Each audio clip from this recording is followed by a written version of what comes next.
La place des fêtes d'Obala a servi de cadre du 11 au 13 novembre dernier à l'acte 2 de la croisade nationale d'évangélisation Jésus sauve, guérit, délivre et bénit parfaitement. De nombreuses familles venues de plusieurs localités de la province spirituelle du centre ont suivi attentivement l'évangile. Pendant 3 jours, l'évangéliste international Joseph Ngande a prêché le plein évangile aux populations d'Obala avec insistance. Il y a puissance et puissance, ce qui a permis à plusieurs d'abandonner leur gris-gris et venir au Sauveur. La pêche était miraculeuse. La croisade a enregistré en 3 jours 205 convertis, plus de 66 guérisons instantanées. Plusieurs autres croyants ont reçu leur guérison par imposition des mains et onction d'huile. Plus de 52 autres personnes ont été délivrées authentiquement de l'emprise démoniaque et de la sorcellerie. Je souffrais depuis l'enfance d'un esprit de sorcellerie.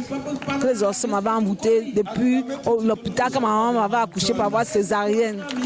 Depuis ça me tourmentait, j'ai fréquenté beaucoup les églises, rien n'a changé.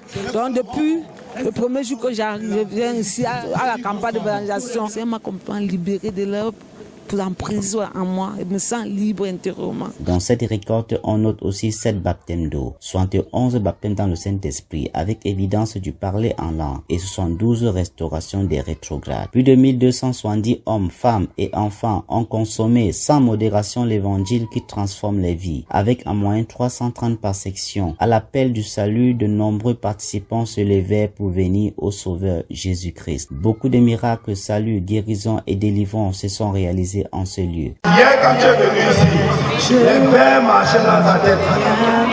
Les vers marchaient dans ta tête. On a prié. Ça a complètement disparu. Tu peux tourner ta tête. Tu peux tourner à droite, à gauche. À droite, à gauche. À droite, à gauche. Alléluia! Pendant que l'évangéliste a commencé à prier sur la délivrance des malédictions de la pauvreté, j'ai commencé à ressentir les choses sur mon pied droit.